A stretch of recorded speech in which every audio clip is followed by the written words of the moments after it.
The Lesotho Sun Roof of Africa Rally is one of the highlights of the Southern African motorsport calendar. Over more than 20 years, the roof has earned its reputation as one of the world's toughest off-road races, and each year presents a challenge few off-roaders can resist. Each year, both the car and motorcycle categories draw entries from the cream of South African talent, along with competitors from overseas. Tom Glasson was the surprise name in the top 10 in the motorcycle time trial results. The other top 10ers were all expected to be in the leading group. On the car side, Harry Roscoe grabbed pole position in the single-seater raceco. A feature of the results was the fact that only 2 production vehicles were in the top 10. Conditions were expected to favour the special vehicles, with little prospect of rain. As is usual on off-road events, there was an early morning start, with an air of tension starting to come to the surface. For Harry Roscoe in the single-seater, there was the added problem of having to both drive and navigate. Exactly the year I almost won the roof is to follow somebody that knows where they're going and come in close to the finish, close up to the finish within a couple of minutes, and then next day we can go racing. That's my plan. If it doesn't rain, which it doesn't think it's going to, I think we're going to do well. I think the 4x4s are going to be suffering a bit on the bumps.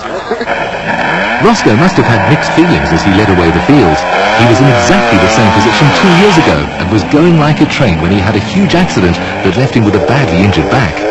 The lubrication equipment single-seater was followed by the Chepek father and son combination in the V-Motors raceco, with the first 4 cars on the road all running in the special vehicle category.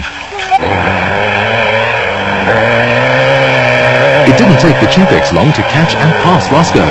Not that Roscoe would have been unhappy about the situation.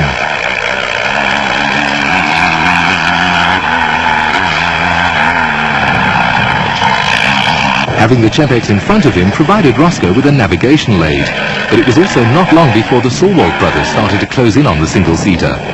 Despite having the Chepeks playing a pathfinding role ahead of him, Roscoe was at a disadvantage in a straight fight with the twin-seater crews. Roscoe had his work cut out to stay ahead of the Sulwald brothers, who earlier in the season scored their first national championship win in the Settlers 400. The Sulwalds, who hail from Secunda, are chargers, and all they wanted was to get ahead of the single-seater and have a go at catching the Chepeks.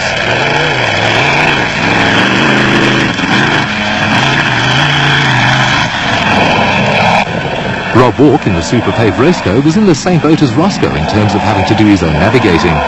Walk also scored his first national championship win earlier in the season when he won the Toyota Desert Race, and like Roscoe crashed in a big way in the 1992 Roof of Africa when he drove off the side of a cliff.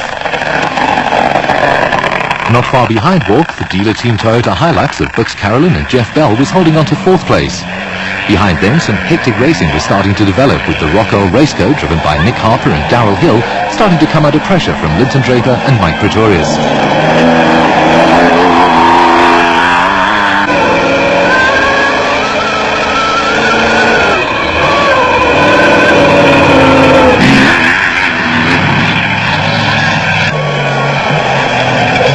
In hot pursuit of the Draper-Pretorius raceco were defending champions Cassie Coetzee and Richard Leake in the factory-backed Toyota Hilux. Behind them, Cliff Barker and Mike Redden in the AAD Land Rover were on a charge after starting in 15th position.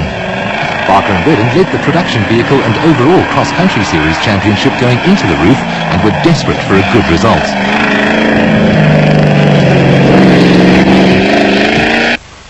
And now another trip down memory lane.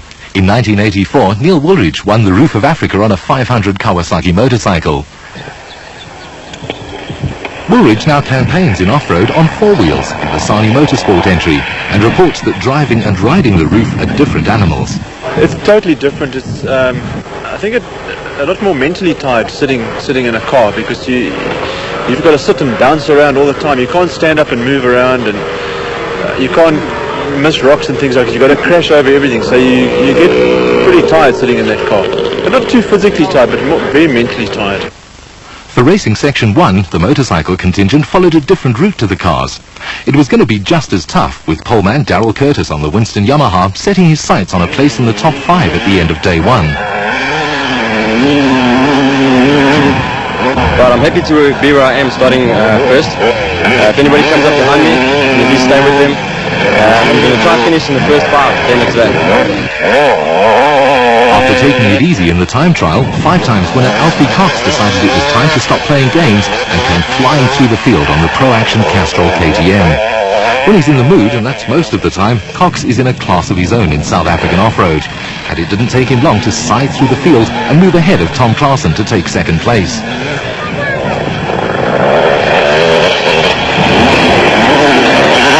Klaasen was also under pressure from Errol Dalton on the Schimmel's Yamaha, who was third in the 250 class behind Curtis and Cox. Klaasen was leading the 500 class, but was about to lose out to Yuri Human on the Lesotho office equipment Kawasaki, with the big guns starting to fire on all cylinders. Richard Manning is the only rider to have twice won marathon events on a 200 machine, and was the first of the 200 brigade on the Winston Yamaha. Behind him, Willie Ireland was also starting to make a move up the leaderboard on the SKF Delmas Diesel Suzuki. On the car front, there were problems at the first refuel for Bux Carolyn and Jeff Bell in the Toyota Hilux. The technical crew were frantically working on the car, while other teams anxiously waited for their charges to put in an appearance.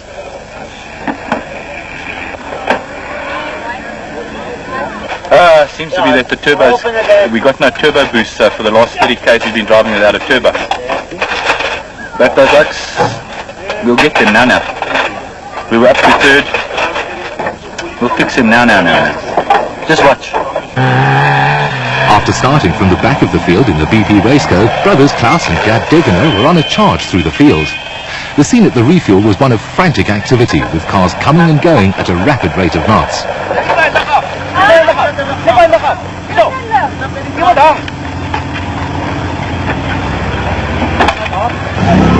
RP Reinico and Lucas Dreyer in the Toyota Land Cruiser were behind schedule at the refuel. While the Degeners roared back into the fray and other cars arrived at the refuel, Dreyer explained that their lateness was caused by an unscheduled stop to help pull a Sandmaster out of trouble. Ons het 'n fontein ingery. Dit is 'n Sandmaster gaan uitsteek, dis hoe ons laat is. Maar niks gebreek nie. It was all great fun for the local kids, but out on the route it was hard going for the competitors. The terrain was constantly changing, and the quaintly named Don't Cough Pass provided crews with all kinds of problems. What passed for a track was strewn with rocks and boulders, and the cars were slowed almost to walking pace.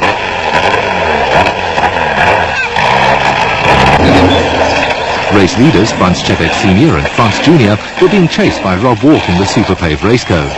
It was a case of picking your way gently through the rocks and boulders, with punctures and ever-present danger. Behind Walk, the Sulwald brothers, Herman and Karl Heinz, were also going well in the Sulwald for Food Raceco, and for once they were adopting a cautious approach.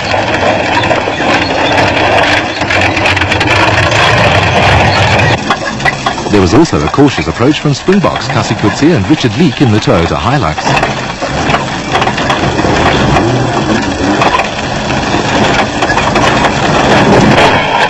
Still out in front in the quad racer category was Francois Coetzee. The lighter and much more manoeuvrable quad was a lot more spectacular than the cars, with Harry Roscoe in the lubrication equipment Raceco also carefully picking his way through the rocks and boulders.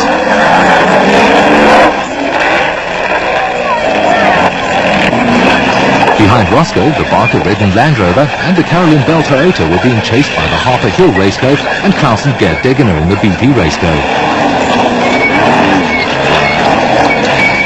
Problems during the time trial saw the Degeners start from the back of the field, but they were cutting their way through the pack. Driver Klaus is a racer through and through, and he saw in the conditions the opportunity to pick up a place or two.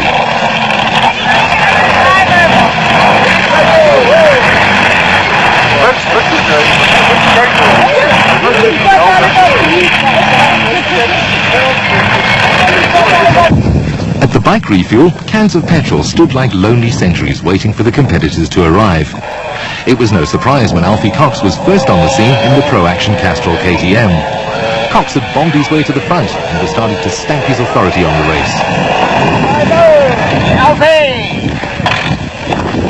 Alfie, you're so to eat.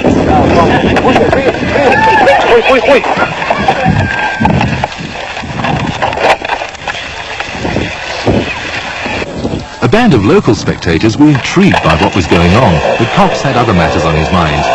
Last year, Cox lost the Roof of Africa rally when he missed a route control checkpoint, and this time the experienced Springbok was taking no chances.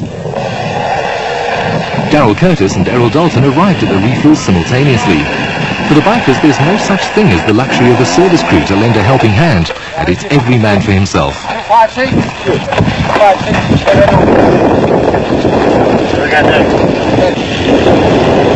That's the last While Dalton and Curtis rode back into battle, new 200 class leader Alex Vowles arrived at the refuel point in 4th place on the Antelex Dairy Kawasaki. In a tremendous effort, Vowles had moved ahead of Richard Manning to slot in behind the leading 250 class machines at the front of the field.